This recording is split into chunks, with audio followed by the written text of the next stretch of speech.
Welcome back to another episode of the Canadian Watch Monkey, and today I'm going to be doing an unboxing of the Oris Aquis Monkey, otherwise known as the Monkey King. It's a cartoon character that is Asian, and that's kind of what he looks like. That's a figurine that I picked up off of eBay, and yeah, it's quite a beautiful watch. Anyway, I'm going to open the box up so you guys can see what's inside here, and then we'll go into a little bit of details and what I like about it and so on. So yeah, it comes in a very nice box, so you can just slide that cover out. Just get rid of that there, and then you got this box here. And I'm just going to see if I can move the camera down just a little bit so you can get a better view of things. There we go. Okay, that's better.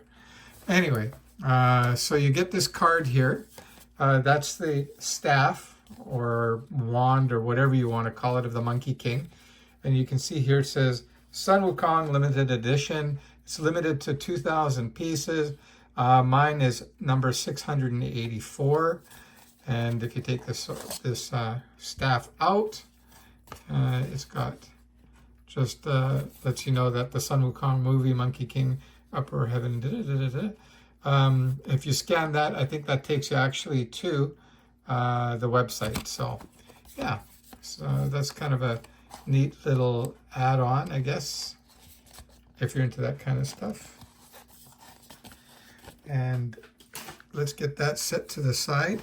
So here you get the typical Oris booklet, and it basically tells you all the warranty stuff and that, so and how to use the watch. So you can go through here on your own leisure. It's got a lot of information in there. Close that up. You can see here there's the hang tag for the watch, and there's the warranty card here. So there you go. Put that there. And we'll get rid of that as well. Put that back into the slot here, the bottom slot.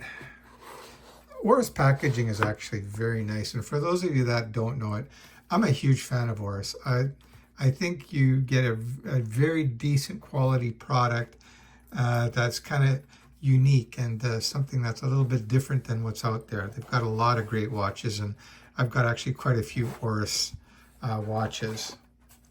So here's the box. Now, one thing I'm going to let you guys know right from the get-go is I've tried an aftermarket rubber strap that was given to me by Strapsco. So there's the watch there, and you can see it is stunning. Now, I'm just going to kind of move it around, see if you can see. It looks like this shaft is kind of spinning there. I don't know if you can catch that or not. Let me see if I can get in there. But anyway, it comes on a steel bracelet, and this is a bracelet here. Now, if you're not familiar with Oris Aquis, the bracelets are really, really good quality. Love the bracelets.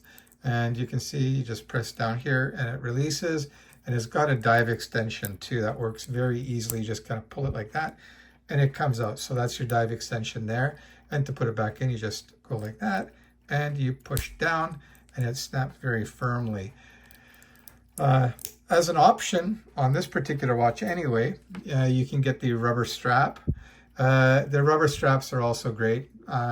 Just on a side note, they do smell like vanilla, which is kind of neat. So you press the button here, and that opens up the clasp. And you can see it's actually a very nice quality. But these things are very expensive if you buy them from Oris after the fact. I think around, with the buckle and the rubber strap, you're looking close to $500, which is, I think, too much for a rubber strap. But I had that one kicking around, and so I did have it on this watch for a little while, but I wanted to try and see what Strapsco had to offer. So this is, I'm just going to get this out of here too. Hang on a sec. So this is the Strapsco watch strap. So if you're looking for a cheap alternative or an inexpensive, I don't like to use the word cheap, this is a great way to go. These are only like 25 bucks. The rubber is thinner a little bit, not by much, but it is a little bit thinner. And you can see it's a little bit different design too.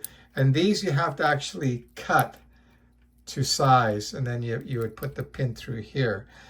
Be careful that you don't cut too much. So if you cut too much, you're kind of screwed. So go easy, go maybe one at a time or whatever till you get close to the size that you want. You can see the clasp on here from Strapsco is bad. I'm gonna just say it. It looks okay and it works fine, but it's just stamped steel, very kind of cheap looking. Doesn't really match the watch quality here, but it is what it is. So you can pick up something like this for 25 bucks rather than $500 from Oris.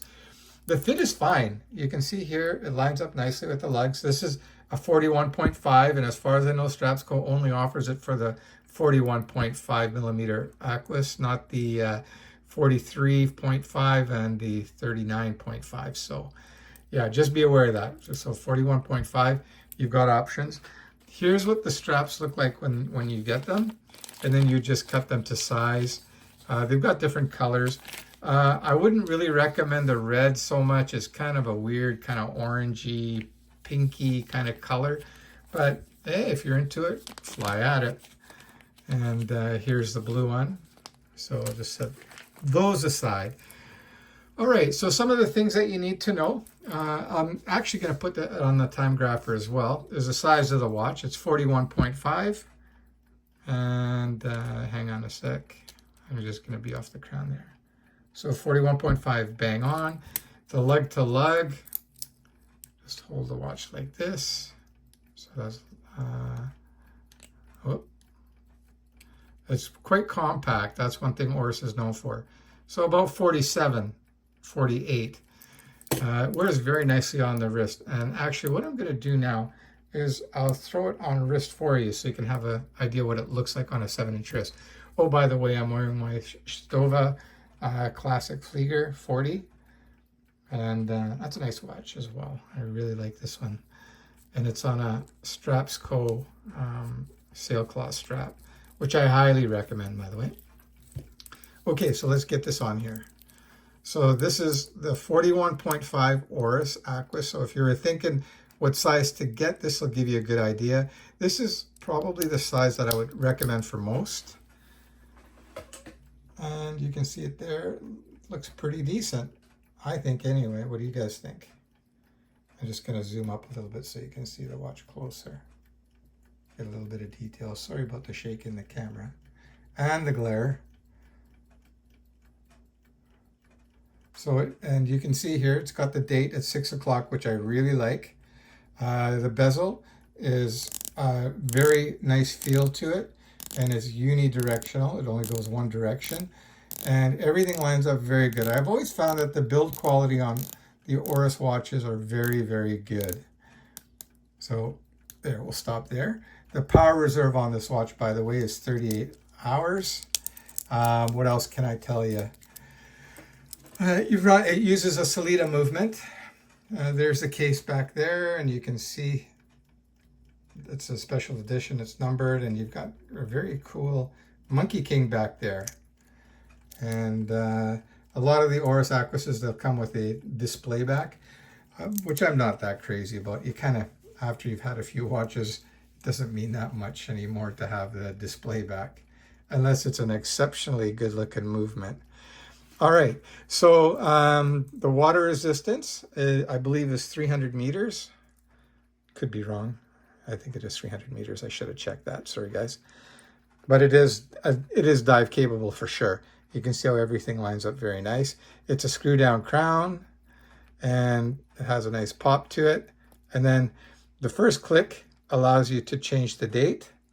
So you can just turn it like that.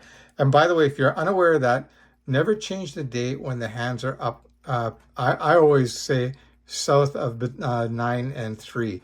So you want to be down on this side with your hour. Otherwise, it could mess up the mechanism because it's getting close to the date change time.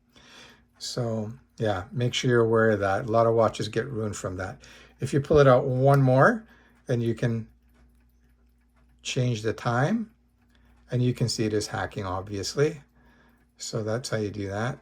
And let's just watch how the date has a nice snap to it when it changes. See, that's the Oris quality is so good. The crown action also feels nice, and so does winding it. So I'm going to put this on the Timegrapher for you guys. So I'm just going to give this watch a wind, and we'll put it on the Timegrapher. Anytime you put the watch on a Timegrapher, you want to make sure it's fully wound up and charged. By the way, these watches, you can't over wind them. They have like a slip mechanism where you can't do it. But typically, you want to go about 25 to 30 times, and that should be plenty to get the watch going. And then, of course, being an automatic, you move your wrist around, and it will keep going indefinitely. Okay, so I'm just screwing the crown back down. Okay, so I've already set the Timegrapher to the correct lift angle. You always have to look that up. So it is 50 degrees of lift. Now, I'm not going to test this on all different angles because it's going to just take too long. But you can hear that it's beating away like crazy right now. So just give it a sec. And you know what? Sometimes it gets interfered with the clock too. These things are so sensitive. So let me get that off. Okay, so you can see it's the lift angle is 50. The beat error is 0, which is great. And the amplitude is 307, which is fantastic. 28,800 beats per hour. And right now, okay, the watch will settle down a bit because I just wound it and that. So right now we're running at +7, +6. And you can see as it sits there more, it kind of settles down. And like I said, you would check it at different angles too to see how it is with, you know, face down and so on. I'm not going to get into that. But these are very respectable numbers. So it looks like we're running +5, 0 beat error, and the amplitude is very healthy. So this watch is running great. Okay, so let's stop that. Let's get that off there. Now, I would highly recommend this to you guys. The Oris Aquis is a great line, and they offer a lot of variances too. Now, I'm going to say something that could be a little bit contentious, but a lot of watch guys do agree. They've got the new caliber 400, and I would not pay the extra money for that movement. Everyone thinks in-house is better. Not necessarily. Not until that movement proves itself. And if you read on the forums and that, the caliber 400 does have some issues. Oris does warranty the watch for 10 years, but still, anytime there's a problem, you've got to send it off to Oris to get it fixed, which is a kind of a major pain in the butt. So I would stay with the Sellita SW200 movement watches. You're going to save money. You get a very solid workhorse movement that's very dependable, that's proven itself, that any watchmaker can pretty much repair. Whereas when you got that caliber 400, yeah, that you're going to have to send to Oris. So that's basically about it, guys, for today. I hope you enjoyed that episode of the Canadian Watch Monkey. If you haven't already done so, please like and subscribe, and see you on the next episode. So just let you take one last more look at this watch. So yeah, it's a good looking watch. Oh, you know what? I forgot the loom shot. 1 second, guys. Let me get my Magic Loom Maker, and let me turn off the lights.